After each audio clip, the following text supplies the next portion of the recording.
اللهم صل على سيدنا محمد يا رب صل وسلم دائما ابدا على حبيبي. سورہ ملک کی آیات چل رہی ہیں. اللہ تعالیٰ نے ارشاد فرمایا کہ کیا یہ پرندوں کی طرف نہیں دیکھتے کیسے صفوں کو اپنے پروں کو پھیلاتے ہیں اور کیسے اپنے پروں کو بند کر لیتے ہیں. اس پر میں نے کافی تفصیل میں بیان کیا تھا کہ بھائی یہ خود بخود نہیں ہو سکتا. ایسی آج تک کوئی بے جان مشین خود سے وجود میں نہیں آئی. جاندار مشینیں کیسے آ سکتی ہیں؟ پھر میں نے جمعے کے بیان میں ایک اور مثال دی تھی کہ ایسی مشینیں وجود میں آئی ہیں جن میں محبت بھی ہے, جو محبت بھی کرتی ہیں نفرت بھی کرتی ہیں. بھائی کبوتر 12 گھنٹے انڈے پہ بیٹھتا ہے اور اس کی مادہ بھی 12 گھنٹے انڈے پہ بیٹھتی ہے. پھر وہ انڈے سے چوزا نکلتا ہے تو وہ دونوں مل کے اپنے بچوں کو پالتے ہیں. یہ مشین خود سے وجود میں آ گئی اور اس میں محبت کرنے والا دل بھی فٹ ہو گیا. یہ بات کسی پاگل سے پاگل کی عقل میں بھی نہیں آئے گی. لیکن جو ایتھیس لوگ ہیں, اللہ کو نہ ماننے والے, وہ بڑا ظلم کرتے ہیں کہ اتنی بڑی نشانی دیکھ کر بھی اپنے بنانے والے کا انکار کر دیتے ہیں. بڑا ظلم کرتے ہیں. یہ خود آٹومیٹیکلی نہیں ہو سکتا بھائی. جو چیز آٹومیٹک ہے نا وہ بھی خود سے نہیں ہے. آٹومیٹک گاڑی ہے نا, خود ہی گیئر لگ رہا ہوتا ہے, تو کیا وہ آٹومیٹک ہیں؟ ان کو کسی نے سسٹم فٹ کیا ہے کہ آپ کو گیئر لگانے کی ضرورت ہے بھائی؟ نہیں ہے. اتنی اسپیڈ ہوگی تو خود بخود لگے گا. تو اس کا مطلب یہ تو خود سے ہے ہی نہیں. مینول شاید ڈنڈا خود سے آ کے فٹ ہو گیا ہو گیئر کا اس میں, لیکن آٹومیٹک گاڑی کا سسٹم اور پیچیدہ ہوتا ہے. یہ تو بالکل خود سے نہیں بنا. انسان جو ہے نا, ہماری باڈی, یہ مینول نہیں ہے, آٹومیٹک ہے. تو یہ تو خود سے بن ہی نہیں سکتی. آپ کہیں گے بھئی آٹومیٹک کیسے ہے, مینول کیوں نہیں ہے؟ مینول میں سب کام خود کرنے پڑتے ہیں نا یار. پھر وہ بس سمجھ مسئلہ خراب ہونا شروع ہو جاتا ہے. دیکھو میں ایک آپ کو بڑی دلچسپ بات بتاتا ہوں. میں ایتھیس کی واٹ لگاتا رہتا ہوں, لگاتا رہوں گا. پہلے عاملوں کے خلاف آیا تھا, آج کل تھوڑا ہاتھ ہلکا رکھا ہوا ہے عاملوں پہ, کیونکہ اب لوگ خود اویئرنیس پیدا ہو گئی ہے الحمدللہ لوگوں. اب لوگ خود ہی ان کو سمجھاتے رہتے ہیں بس کچھ بھی نہیں ہوگا. تو وجہ کیا ہے کہ جب تک اللہ نہیں آئے گا نا ہماری ڈکشنری میں, ہماری زندگی میں, تو کچھ بھی سمجھ میں نہیں آئے گا. یہ سب باتیں فضول لگیں گی. بد نظری سے بچنا, فحش فلمیں نہ دیکھنا ہے بھئی, عورت کو دیکھ کے نظر جھکا لینا, بالغ ہوتے ہی شادی جیسی حماقت کا کام کر لینا, پھر بچے پیدا ہونے دینا, اللہ پہ توکل کرنا, پھر ابا اماں کی خدمت کرنا, پھر رشتہ داری جوڑنے کی کوشش میں لگے رہنا کہ بھائی ناراض ہو گیا تو میں منا لوں, کوئی مسئلہ نہیں ہے, رشتہ داری جوڑنے کا اللہ نے حکم دیا ہے. تو یہ سارے کام خدا کے کہنے سے کر رہے ہیں. خدا کے وجود پر ہی پوری طرح اطمینان نہیں ہوگا تو یہ سارے کام فضول لگیں گے. یہی وجہ ہے کہ لبرل لوگوں کو مولویوں سے زیادہ فضول دنیا میں کوئی نہیں لگتا. ہائے ہائے ہائے, کیسے سمجھائیں بھائی. جو لبرل لوگ ہیں نا, زیادہ پڑھے لکھے, انہوں نے ہر چیز پڑھی ہوئی ہوتی ہے, فزکس پڑھی, کیمسٹری پڑھی, معیشت پڑھی, پتہ نہیں کیا کیا پڑھ لیا, اللہ کو پڑھا ہی نہیں انہوں نے. تو ان کو فزیشین بھی سمجھ میں آ رہا تھا, جو میڈیکل ڈاکٹر ہوتا ہے نا, جو ڈاکٹر ہوتا ہے میڈیکل, وہ ڈاکٹر بھی سمجھ میں آ رہا ہوتا ہے ان کو, ایک سائنٹسٹ بھی سمجھ میں آ رہا ہوتا ہے. ان کو مولوی سمجھ میں آ ہی نہیں رہا ہوتا. کہہ نہیں پتہ نہیں کس قسم کی باتیں کرتے ہیں, قبر کی اور آسمان کے اوپر کی اور جنت دوزخ, مریں گے. ابے بھائی تو زندہ ہے, پہلے اس کا تو حل کرو مسائل. اور ان کو بھی سمجھ میں نہیں آ رہا ہوتا, اور عام مسلمانوں کو بھی سمجھ میں نہیں آ رہا ہوتا, اسی وجہ سے کہ وہ اسی سے متاثر ہے. سارا دن یونیورسٹیوں میں اسی قسم کے لوگوں سے واسطہ پڑتا ہے آپ کا. اللہ رسول کی بات ختم. سارا دن پڑھاتے رہیں گے, دنیا پڑھاتے رہیں گے. ٹھیک ہے, دنیا کو کس نے منع کیا پڑھنے سے؟ جس نے دنیا بنائی ہے اس کو بھی تو پڑھو نا. اس کو کس طرح سے پڑھتے ہیں, قرآن کا کیا حال کیا ہوا ہے. اس کو بس وہ مردوں کے اصال ثواب کے لیے پڑھا جا رہا ہے. یہ نازل ہوا تھا زندوں کے لیے ہیں. دیکھو جو مر گئے نا ان کے بارے میں قرآن کہہ رہا ہے تلک امۃ قد خلت. ابھی میں انسان کا بتاؤں گا, مینول ہے یہ آٹومیٹک, یہ میں نے مثال دی, بھول نہ جاؤں. جو مر گئے نا, مر گئے, ان کے بارے میں قرآن کہتا ہے تلک امۃ قد خلت, یہ قوم ہے جو گزر گئی, چھوڑ دو. دیکھو بنی اسرائیل کے واقعات اللہ نے قرآن میں سنائے. انہوں نے حضرت موسیٰ کو یوں ستایا, پھر ایسے کیا, پھر ایسے کیا. پھر اللہ نے ایک فرمایا کہ ایسا نہ ہو کہ کہیں یہ بنی اسرائیل میں الجھ کے رہ جائیں, اسی کو موضوع بحث بنا لیں. بنی اسرائیل ایسے تھے, انہوں نے موسیٰ علیہ السلام کو ستایا تھا, وہ گائے نہیں ذبح کی ان کمبختوں نے کوہ طور پہ موسیٰ علیہ السلام نے بلایا, اللہ کی آواز سن کے بھی کمبختوں نے انکار. ایسا نہ ہو ان کا ٹاپک یہی ہو. اس لیے اللہ نے فرمایا تلک امۃ قد خلت, ایک قوم تھی جو گزر گئی. ہم ان کے واقعات اس لیے نہیں سنا رہے ایک ہسٹری بیان کرنے کے لیے کہ تمہاری نالج میں اضافہ ہو. گزر گئی وہ قوم. لہا ما کسبت, جو کمانا تھا انہوں نے کما لیا. وَلَكُمْ مَا كَسَبْتُمْ, تم زندہ ہو. ہم تم سے خطاب کر رہے ہیں, تمہارے لیے یہ واقعات بیان کر رہے ہیں کہ تم جو کرو گے اس کا بدلہ تمہیں ملے گا. تو اس قوم سے عبرت حاصل کر کے اپنی لائف کو درست کرو. پتا چلا کہ قرآن مردوں کے لیے نہیں ہے, قرآن زندوں کے لیے. ایسا ہی ہے نا, تو زندہ آدمی کم بخت اس کو پڑھ ہی نہیں رہا, پڑھتا ہے تو وہ اختلافی مسائل میں یہ والی آیت سے فرقہ واریت ثابت ہو رہی ہے, یہ والی آیت سے. یہ جو اپنے مطلب کی آیتیں نا, جن سے مطلب ان کا نکلتا بھی نہیں ہے, کھینچ تان کے ادھر لے کے جا رہے ہیں ان آیت. میں نے جمعے میں پورا بیان کیا نا کہ وہ قرآن کہتا ہے کہ انہوں نے مختلف فرقے بنا لیے ہیں, تو وہ میں نے آیت کو ڈیفائن کیا. وہ فرقوں کا یہ مطلب نہیں ہے جو یہ لوگ بیان کرتے ہیں, اس سے مراد ہے جو آپس میں لڑتے ہیں لسانیت کی بیس پہ, قومیت کی بیس پہ. تو پڑھتے ہی نہیں ہے قرآن کو اس نیت سے کہ ہمارا ایمان تازہ ہو, اس نیت سے پڑھتے ہی نہیں ہیں. قرآن کو بالکل نیوٹرل ہو کے پڑھنا چاہیے, بالکل نیوٹرل ہو کے, پھر پتہ چلتا ہے کہ قرآن کیا کہہ رہا ہے. بعض لوگ کیا ہیں کہ ان پر ایک چیز مسلط ہو گئی تو وہ جب قرآن کا درس دیتے ہیں نا تو وہ گھما پھرا کے ہر چیز کو وہیں لا رہے ہوتے ہیں. وہ اپنے نظریات یعنی گویا قرآن پہ تھوپ رہے ہوتے ہیں, پھر وہیں سے اخذ کر کے آپ پہ فٹ کر رہے ہوتے ہیں. تفسیر ابن کثیر ہے, بڑی زبردست تفسیر, وہ پڑھا کریں. جس کا قرآن سمجھنے کا ارادہ ہو تو کیا پڑھیں, اردو ترجمہ بھی ملتا ہے, بڑی خاندانی تفسیر ہے. اردو میں بیان القرآن ہے مولانا اشرف علی تھانوی کی, لیکن اس کی اردو اتنی گاڑی ہے کہ وہ علماء کی سمجھ میں آتی ہے, عام آدمی کی سمجھ میں نہیں آئے گی. اور ابھی حضرت مفتی تقی عثمانی صاحب کی آسان تفسیر آئی ہے, وہ بھی بہت سادہ اور بہت انگلش میں بھی ہے, اردو میں بھی ہے, وہ بہت صاف ستھری ٹو دا پوائنٹ بات ہوتی ہے. ورنہ تفاسیر بھی بڑی عجیب لکھی گئی ہیں, الٹی سیدھی, اور اس میں جو لکھنے والا ہے وہ اپنے جو نظریات ہیں نا اس کو فروغ دینے کے لیے وہ ہر آیت کو اسی حساب سے گھسیٹ رہا ہوتا ہے. تو خیر میں عرض کر رہا تھا کہ اللہ تعالیٰ نے انسان, ہمارا جو سسٹم ہے نا آٹومیٹک ہے, مینول نہیں ہے. جیسے گاڑی ایک مینول ہوتی ہے اور ایک آٹومیٹک میں خود بخود گیئر لگ رہے ہوتے ہیں اسپیڈ کے حساب سے. جیسے آپ کی اسپیڈ 40 سے بڑھے گی, چوتھا پانچواں گیئر خود بخود لگ جائے گا. تو یہ زیادہ پیچیدہ ہے نا. ارے ایک ہے وہ ڈنڈے سے آپ گیئر کو آگے گھماؤ, پہلا گیئر, پھر آپ نے کڑک کر کے پیچھے کھینچا دوسرا, تیسرا, اس میں کبھی غلطی بھی ہوتی ہے انسان سے. پتہ چلا جی میں تو مینول گاڑی بہت چلائی ہے نا میں نے, تو میں تو بعض دفعہ چوتھے اور پانچویں میں زیادہ فرق نہیں پتہ چلتا انسان کو, تو بعض دفعہ احتیاطاً دوبارہ سے پانچواں لگا رہا ہوتا ہے آدمی, کہ ایسا تو نہیں ہے تیسرا ہو اور ہم اس کو پانچواں سمجھ رہے ہوں. ہوتا ہے نا بھائی, ایسا نہ ہو کہ یہ تیسرا ہو ہم اس کو کیا سمجھ رہے ہوں, گاڑی کی واٹ لگ جائے, تیسرے گیئر پہ ہم بھگا رہے ہیں گاڑی اتنی.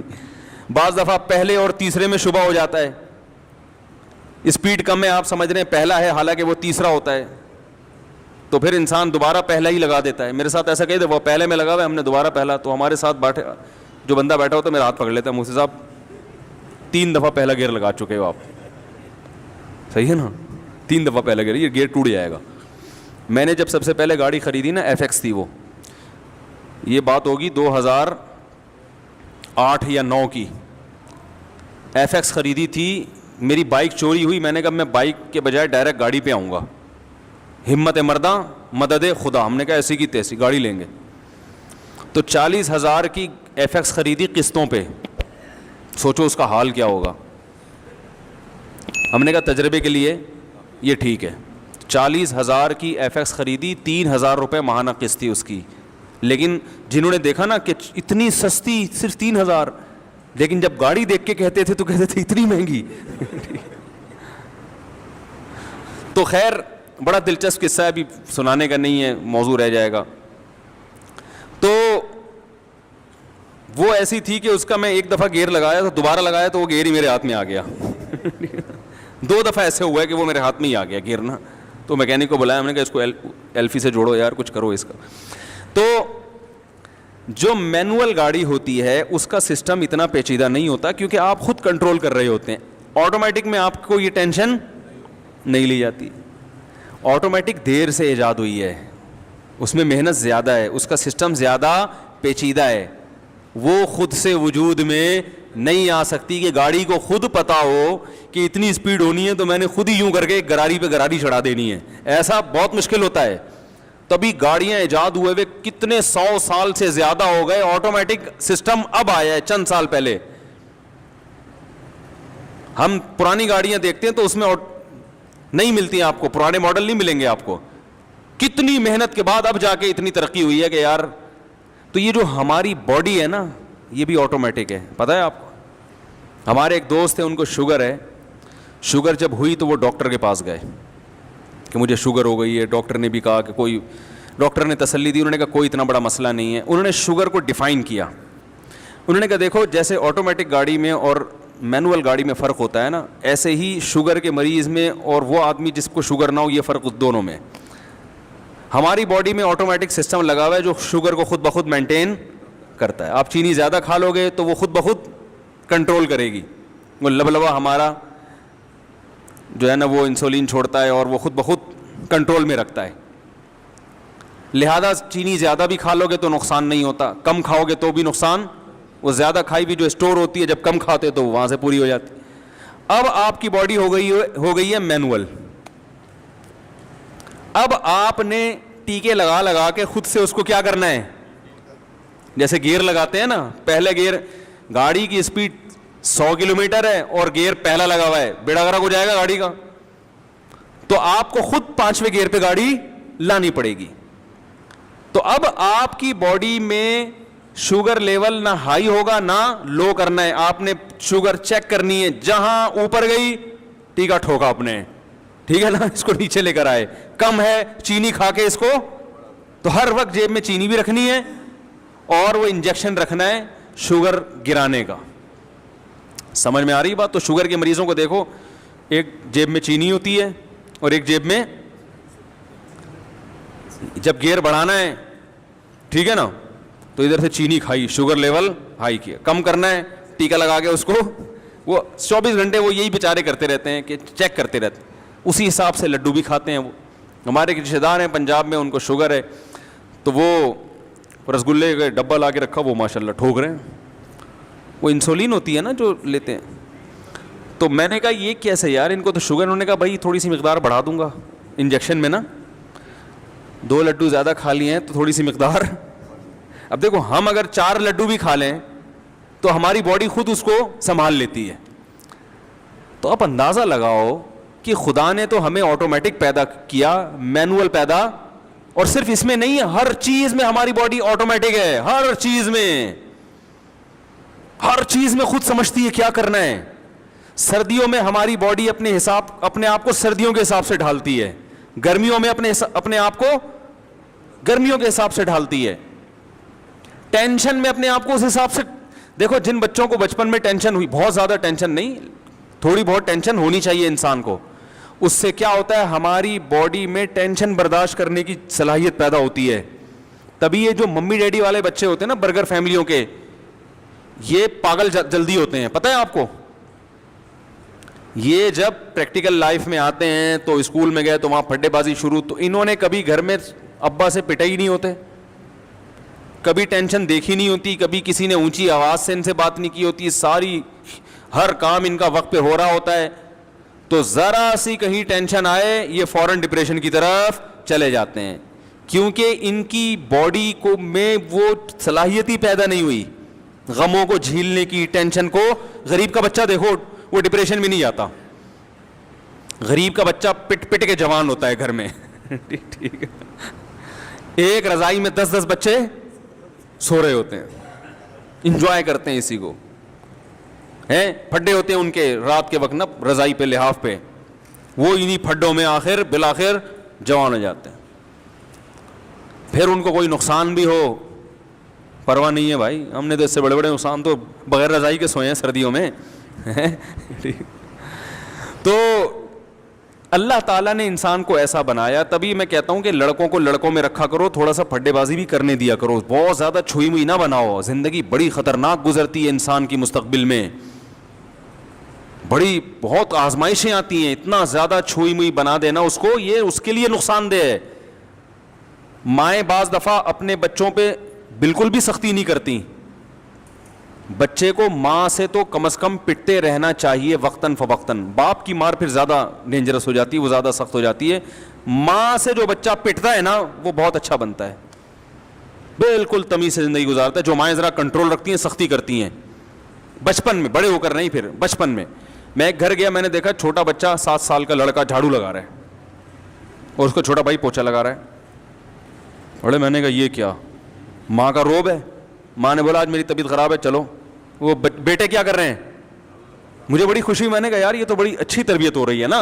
اب ساری زندگی تھوڑی پوچھا لگائیں گے, لیکن ایک بات ہے نا, گھر کو سنبھالنا آ گیا ان کو, ماں نے سختی کی ہوئی ہے. تو اللہ تعالیٰ نے ہمارے جسم کو آٹومیٹک بنایا, یہ ہر چیز میں اپنے آپ کو خود ہی اسی حساب سے کیا کرتا ہے, بیماریوں کے خلاف پہلے خود لڑتا ہے. کتنی بیماریاں ایسی ہیں جنہوں نے ہم پہ حملہ کیا مگر ہمیں پتہ بھی نہیں. یہ جو ڈینگی بیماری ہے نا, ڈینگی وائرس جو پھیلتا ہے, مچھروں نے تو ہم سب کو کاٹا ہوا ہے. جو ڈینگی مچھر ہے, آپ کیا سمجھتے ہیں آپ کو نہیں کاٹا ہوگا اس نے؟ بہت سے لوگوں کو کاٹا ہے. بیمار 1% ہوتے ہیں, 99% کیا ہوتے ہیں, ان کی باڈی ری ایکٹ کرتی ہے, وہ دفاع میں لگ جاتی ہے. بالکل ایسا سسٹم ہے جیسے انڈین آرمی جیسے ہی بارڈر پہ جائے گی فوراً پاکستان آرمی بھی کی حرکت بھی تیز ہو جاتی ہے نا, بلکہ اس سے بھی زیادہ. وہاں سے کوئی جہاز آئے گا تو ہمارے ریڈار خود بخود سگنل دینا شروع کر دیں گے. بالکل اللہ نے ہماری باڈی کو ایسا بنایا. ادھر سے جراثیم حملہ کرتے ہیں, ان جراثیم سے فائٹ کرنے والے جراثیم خود گنے توپے لے کے پہنچ جاتے ہیں لڑائی کرنے کے لیے. حقیقت ہے یہ, اکثر جیت جاتے ہیں, کبھی کبھار ہار جاتے ہیں. میں نے ڈاکٹر ہارون یحییٰ کی ایک کتاب پڑھی, 15-20 سال ہو گئے, بڑی زبردست اس نے اس پر بحث کی تھی کہ کیسے ہماری باڈی کے جو جراثیم ہیں نا وہ حملہ کرتے ہیں ان جراثیم کے خلاف جو ہماری باڈی کے لیے نقصان دہ ہوتے ہیں. اس نے پوری فگر بنا کے پوری ایک رپورٹ لکھی تھی, بڑی دلچسپ. بالکل وہی منظر ہوتا ہے جو میدان جنگ میں ہوتا ہے. کون سے جراثیم نے جا کے فائٹ کرنی ہے وہ بھی باڈی کو پتا ہوتا ہے, یہ والے پھینکو, ٹھیک ہے نا, کیسے لڑنا ہے, کتنا لڑنا ہے. اتنی زبردست فائٹ ہوتی ہے. اور جیسے جب جیتی ہوئی قوم ایک دفعہ جب جیتتی ہے تو اس کا مورال بلند ہو جاتا ہے, پھر اکثر وہ جیتتی رہتی ہے. اور شکست خوردہ قوم کی مقدر میں پھر کیا ہوتی ہے؟ شکست. بالکل ایسا ہی ہے, جب ایک بیماری ہماری باڈی پہ حملہ کرے اور ہماری باڈی اس پہ قابو خود سے پا لے, اینٹی بائیوٹک کے ذریعے خود سے قابو پایا اس نے, وہ بیماری پھر قیامت تک حملہ کرنے کے قابل نہیں رہتی. کیونکہ وہ جراثیم ایک دفعہ فائٹ کر کے اتنے پاورفل ہو چکے ہوتے ہیں کہ وہ کہتے ہیں, وہ آستین چڑھا کے بیٹھے رہتے ہیں, بولتے ہیں بھائی کوئی اور جراثیم آ جائے جو الگ ملک کی فوج آ جائے لڑنے کے لیے, اس ملک کی فوج اب دوبارہ ہم سے لڑنے کے قابل, وہ کوئی اور بیماری حملہ کر دے گی, یہ والی نہیں کرے گی حملہ. کتنی بھی ہیپاٹائٹس جن کو ہوتا ہے, باڈی پہ جب ہیپاٹائٹس کا حملہ ہوتا ہے نا, تو ہیپاٹائٹس کے خلاف جو جراثیم ہے جب وہ فائٹ کرتے ہیں آپ کو پتہ بھی نہیں چلتا. وہ فائٹ کر کے اگر جیت جائیں تو قیامت تک آپ کو دوبارہ ہیپاٹائٹس, بولو بھائی, نہیں ہو, اور آپ کو پتہ بھی نہیں چلتا. میری ایک دفعہ میں نے واقعہ سنایا تھا نا, وہ انڈس ہاسپٹل میں نے بلڈ دیا کسی کو, کوئی مریض تھے وہ مانگ رہے تھے, میں نے بلڈ دے دیا. تو انڈس ہاسپٹل والے کیا کرتے ہیں, بلڈ جب آپ ان کو دیتے ہیں تو وہ پوری رپورٹ 12-15 ہزار کے ٹیسٹ بھی فری میں آپ کو کرا کے دے دیتے. تو انہوں نے میرا ٹیسٹ ویسٹ کرا کے سب کی رپورٹیں دے دی, مجھے نہیں دی. ہم فون کر رہے ہیں بھائی ہماری بھی رپورٹیں دے دو. انہوں نے کہا بڑی کوئی ڈینجرس رپورٹ آئی ہے, کوئی خطرناک رپورٹ آئی ہے. تو ہم نے انا للہ و انا الیہ راجعون احتیاطاً, ہم نے کہا یہ بتا نہیں رہے شاید, تو بھائی سارے قرضے ورضے جو بھی جس کا لینا دینا ہے, جو بھی حساب کتاب ہے بھائی, اور تیار. ہم نے کہا یار یہ کچھ خطرناک رپورٹ آئی ہے جو یہ چھپا رہے ہیں کہ بھائی مفتی صاحب کہیں ڈر نہ جائیں یا کوئی پریشان نہ ہو جائیں, چھوٹے چھوٹے بچے ہیں. تو تو یہ سب چیزیں سوچ کے, کیونکہ رپورٹ دے نہیں رہے اور بتا رہے ہیں کہ یار کچھ مسئلہ ہے. تو خیر جی, ہم نے تو انا للہ و انا الیہ راجعون پڑھ لی. ہم نے کہا اب ظاہر ہے خیال آتا ہے یار تو پھر اپنے آپ کو تسلی بھی دے رہے ہیں, ہم مر جائیں گے نا, کیا ہو گیا, مر جائیں گے نا. اچھا پہلے پتہ چل گیا, توبہ استغفار اور جو ہے نا ایک آخری 4 شادیوں پہ زبردست بیان کر کے مر جاؤں گا, کوئی مسئلہ نہیں. ابھی تو ڈر ہوتا ہے, عورتیں پریشان ہوتی ہیں, لوگ ملامتیں کرتے ہیں, تو مر جائیں گے تو جو مرضی کرتے رہو بھائی تم. تو میں نے کہا کوئی مسئلہ نہیں, آخری بیان میرا غیرت کے تانے دوں گا, بغیرت معذرت کے ساتھ کہ تمہیں شرم نہیں آتی یار, اتنا ہو گیا بولتے ہوئے اب تو میں نے کہا یہ کر گئے اور روحانی عاملوں کی طبیعت سے دھو گے نا ان کو, جو میرے جن کو میں سمجھتا ہوں معاشرے کی ضرورت ہے. وہ خیر انہوں نے پھر رپورٹ دی. انہوں نے کہا بھائی مسئلہ یہ تھا کہ وہ یہی ہوا تھا کہ آپ پہ ہیپاٹائٹس کا حملہ ہوا تھا, لیکن وہ اللہ کا شکر ہے وہ آپ کی باڈی نے ہی وہ خود سے ایسی وہ چیزیں پیدا کی ہیں کہ وہ اس کو دبا دی. انہوں نے کہا اب آپ کو مبارک ہو, انشاءاللہ آپ پہ ہیپاٹائٹس کا حملہ کبھی بھی انشاءاللہ نہیں ہوگا, آپ کی باڈی میں دفاع اتنا پیدا ہو گیا ہے کہ وہ آپ پہ نہیں ہوگا انشاءاللہ. تو کہنے وہ یہ تھا ذرا ہمیں اس میں دیر لگ رہی تھی اس لیے. اب دیکھو مجھے تو پتہ ہی نہیں کب حملہ ہوا ہے. جیسے آپ جب گاڑی کی سپیڈ بڑھاتے ہو تو آپ کو نہیں پتہ چلتا کہ چوتھا کب لگ رہا ہے اور 5واں گیئر کب لگ رہا ہے, بلکہ اس میں پھر بھی تھوڑا سا اندازہ ہو رہا ہوتا ہے. جو آٹومیٹک گاڑی ہے نا, جب اسپیڈ بڑھتی ہے تو ایک دم ہلکی ہو جاتی ہے گاڑی اس سے, لیکن یہاں تو اتنا بھی ایسا آٹومیٹک سسٹم ہے کہ رپورٹ سے پتا چلا کہ بھائی حملہ ہوا اور باڈی نے اس کا دفاع بھی کر لیا. ہمیں تو نہ حملے کا پتا چلا, بھائی کب ہیپاٹائٹس کا مجھ پہ حملہ ہوا اور کب باڈی نے اس کے خلاف فائٹ کر کے اس پہ قابو پایا. ہمیں تو یہ رپورٹ نہ آتی تو قیامت تک پتا بولو بھائی نہیں چلتا. انہوں نے کہا آپ کو نہیں ہوگا انشاءاللہ, اور نہ آپ کوئی جھوٹا پیا آپ کا اس کو بھی نہیں ہوگا. انہوں نے کہا یہ ایسے نہیں لگتی, یہ خون سے لگتی ہے بیماری. انہوں نے کہا لیکن آپ نے بلڈ کسی کو دیا اور اس کی باڈی میں یہ جراثیم جائیں گے اور اس کی باڈی نے اگر فائٹ نہیں کر سکا تو اس کو ہو جائے گا, اس لیے آپ ساری زندگی کسی کو بلڈ نہیں دے سکتے, بس یہ پابندی ہے آپ پر, اور کوئی پابندی نہیں ہے. ہم نے کہا چلو عزت رہ گئی, ورنہ ہر دوسرے دن کو ایسا بلڈ چاہیے, نہیں دو تو لوگ بولتے ہیں کہ یار ادھر بیان کرتے ہیں انسانیت کی خدمت ہے. تو ایسے تو میرا بلڈ کوئی نہیں لے رہا, لیکن ویسے جو میرا بلڈ چوستے ہیں نا لوگ, وہ بالٹیاں بھر بھر کے. ابھی ایسے ہی عصر کے بعد ایک صاحب آئے ملنے کے لیے, وہ گئے ہیں, دوسرے آگے بیٹھ گئے, وہ ابھی گئے نہیں ہے, تیسرے آگے بیٹھ گئے. ابے بھائی کس کس سے کیسے ملے یار, آدمی اللہ کے بندو تھک جائے گا. اس طرح سے الحمدللہ چوس رہے ہیں خون. تو بھائی ایسا نہ ہو کہ لگ جائے کچھ, ٹھیک ہے نا, بددعا نہ لگ جائے کم از کم. تو میں جو اصل بات بیان کر رہا ہوں, ایسے بہت ساری چیزیں ہوں گی, آپ کے ساتھ بھی ہو سکتا ہے ہوا ہو, کوئی اور بیماری نے حملہ کیا ہو لیکن آپ کی باڈی اس پہ. تو وہ جو ڈاکٹر ہارون یحییٰ تھے نا, انہوں نے بڑی زبردست بات کی. انہوں نے کہا 24 گھنٹے جراثیم ہم پہ حملہ کر رہے ہیں, 24 گھنٹے, اور 24 گھنٹے ہماری باڈی کے جراثیم ان سے لڑ رہے ہیں, اور ایک محاذ پہ نہیں درجنوں محاذوں پہ لڑ رہے ہیں. ہر وقت کی جنگ ہے یہ. یہی وجہ ہے کہ جیسے ہی ہماری ڈیتھ ہوتی ہے فوراً ہماری باڈی سڑنا شروع. کیوں؟ اس لیے کہ اب جب باہر کے جراثیم حملہ کرتے ہیں تو اندر کے جراثیم حملہ کرنے کے قابل نہیں رہتے. 24 گھنٹے میں لاش سے سڑی ہوئی بدبو آنا شروع ہو جاتی ہے. تو وہ جو لاش خراب ہوتی ہے نا, جو جرمز حملہ کرتے ہیں وہ اب بھی کر رہے ہیں, لیکن ابھی ہم خراب بولو نہیں ہو رہے. وہ اب بھی کر رہے ہیں جو ہمارے گوشت کو سڑانے کی فکر میں لگے ہوئے ہیں, گوشت کو کھانے میں لگے ہوئے ہیں, سڑانے میں لگے ہوئے ہیں, ہر چیز کو خراب کرنے میں لگے ہوئے ہیں. لیکن ابھی کیا ہے, وہ جتنی پاور سے حملہ کر رہے ہیں ہماری باڈی بھی اتنی, جو اس میں ریزسٹنٹ پاور ہے وہ اس سے بھی زیادہ ہے. وہ ہماری باڈی کے جراثیم توپیں لے کے مقابلہ. جس دن ہم مرے تو ہمارے جراثیم بھی ہمارے ساتھ ان کی توپوں سے بھی وہ بھی مر گئیں. تو دیکھو 24 گھنٹے نہیں لگتے سڑنے میں انسان. 24 گھنٹے میں اللہ بتاتے ہیں یہ ہے تو اصل تو تیری اوقات یہ. تو میں نے اندر جراثیم ڈالے ہوئے تھے فائٹ کرنے کے لیے, ان کو بارود دیا ہوا تھا, دھاڑ دھاڑ آپس میں کیا ہو رہی تھی, فائرنگ ہو رہی تھی. جیسے اللہ نہ کرے ابھی 1000 کلومیٹر پہ آرمی ہے, وہ اگر بارڈر چھوڑ دے تو کتنا ٹائم لگے گا انڈیا کو گھسنے میں.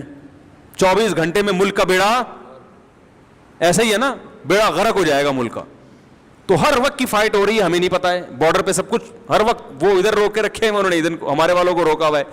بالکل ایسے ہی, اور وہ تو مینوئل ہے, آٹومیٹک نہیں ہے, وہاں تو باقاعدہ فوجیں بھیجی جاتی ہیں, بٹھایا جاتا ہے. اندر کا سسٹم اللہ نے بنا کے سافٹ ویئر ڈال دیے ہیں, آٹومیٹیکلی کام کر رہے ہیں, پتہ ہی نہیں چلتا. ادھر سے فلاں چھینکا, اس کے جراثیم گئے, ادھر سے ہماری باڈی نے اس کو باہر نکال دیا یا مار دیا, جان سے مار دیا اس کو.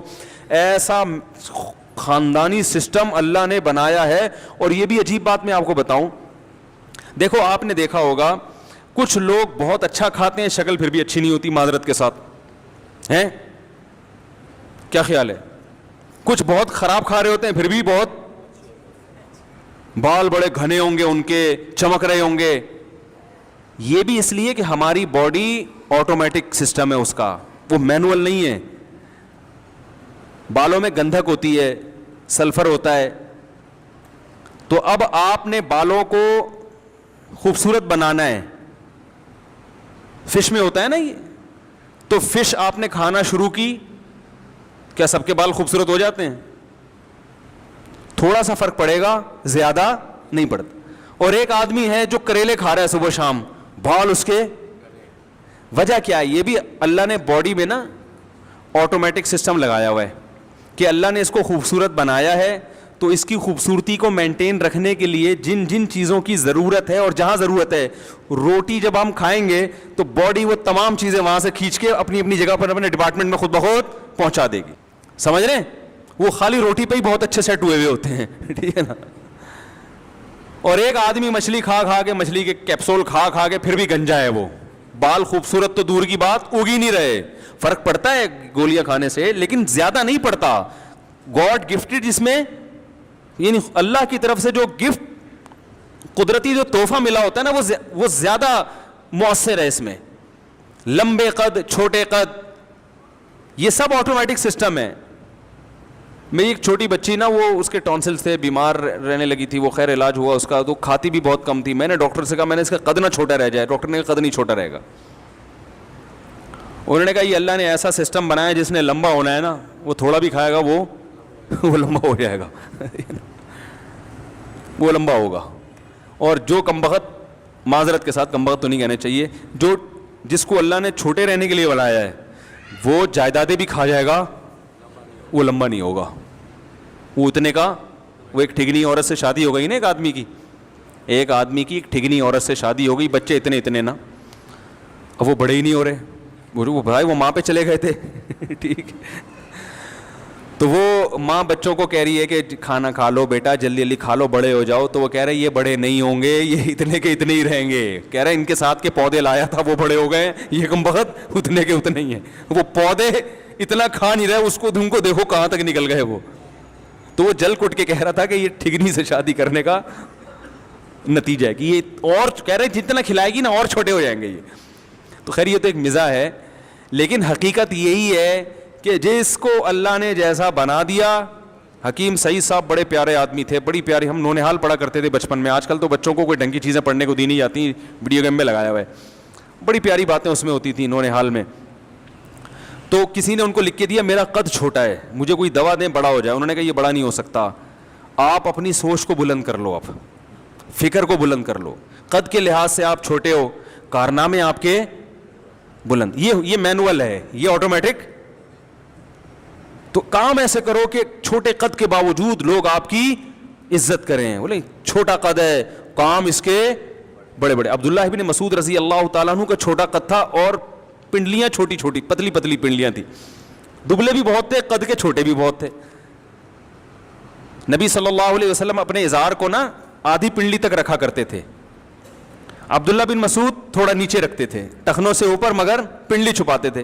کسی نے کہا نبی صلی اللہ علیہ وسلم تو پنڈلیاں کھولا کرتے. انہوں نے کہا میری پنڈلیاں اتنی پتلی پتلی ہیں, مجھے کھولتے ہوئے شرم آتی ہے. قد بھی چھوٹا اور دولے بھی. اور حضرت عمر بڑے قد کے تھے, بڑی پرسنالٹی تھی.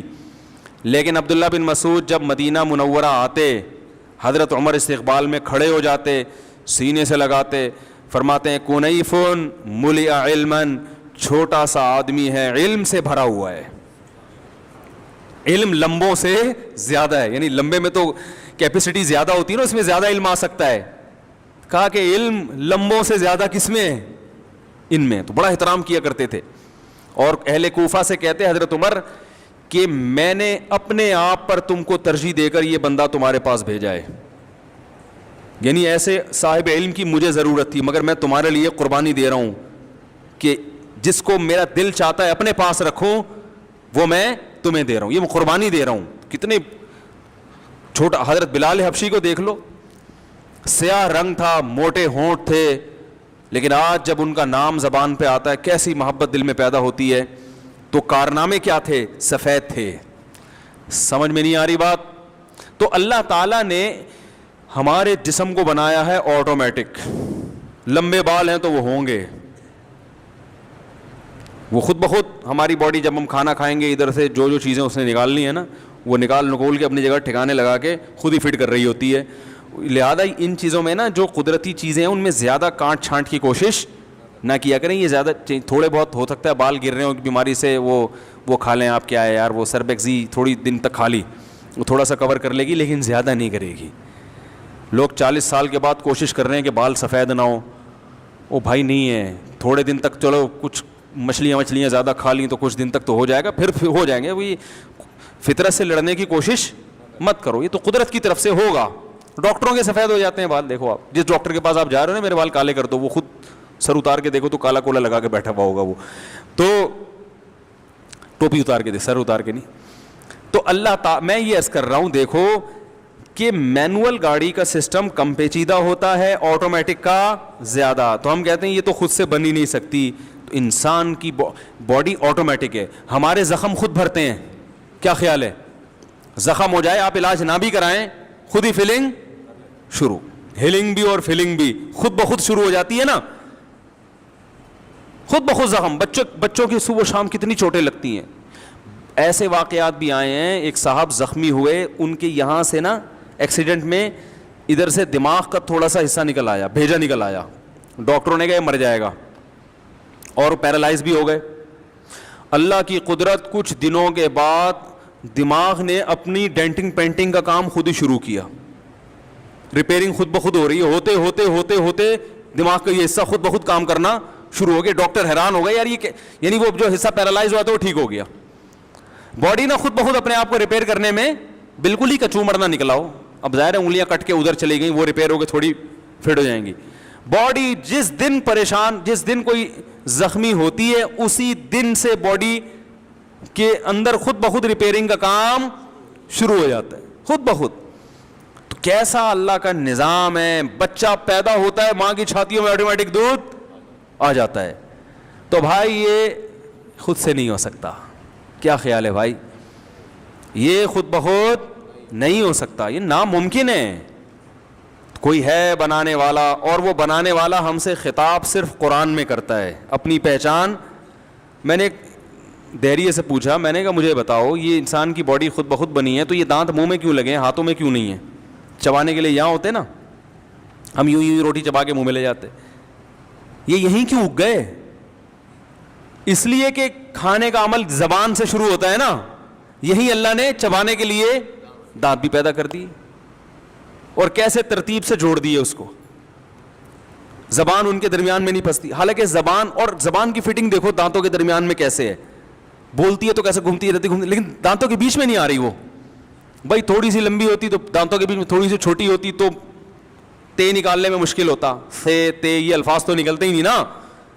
کیسی زبردست زبان کی فٹنگ کی ہے, پورے دانتوں کے بیچ میں اس کو فٹ کر دیا, چاروں طرف دانت. لیکن جب ہم چباتے ہیں تو کبھی غلطی سے چب جائے تو الگ بات ہے, لیکن نارملی ہماری زبان دانتوں کے نیچے نہیں دبتی. تو یہ زبان یہاں کیوں فٹ کی ہوئی ہے بھائی؟ اس لیے کہ یہاں زبان سے لعاب خارج ہوگا, تھوک خارج ہوگا, جو ہماری جو لقمے کو ہضم کرنے میں مدد دے گا, اور یہی چبانے کا پروسیس ہوگا. چبانے کا پروسیس اگر باہر ہوتا تو پھر کھانا اس طرح سے ہضم نہیں ہوتا. او بھائی یہ خود بخود نہیں ہو رہا, اور ایک پورا سسٹم ہے ادھر نگلتا. دیکھو سانس کی نالی اور خوراک کی نالی بالکل ساتھ ساتھ ہیں. سانس لیتے ہیں تو وہ خوراک کی نالی میں نہیں جا رہا, اور روٹی کھاتے ہیں تو وہ سانس کی نالی میں نہیں جا رہی, بالکل اپنی جگہ پر, حالانکہ دونوں بالکل ساتھ ساتھ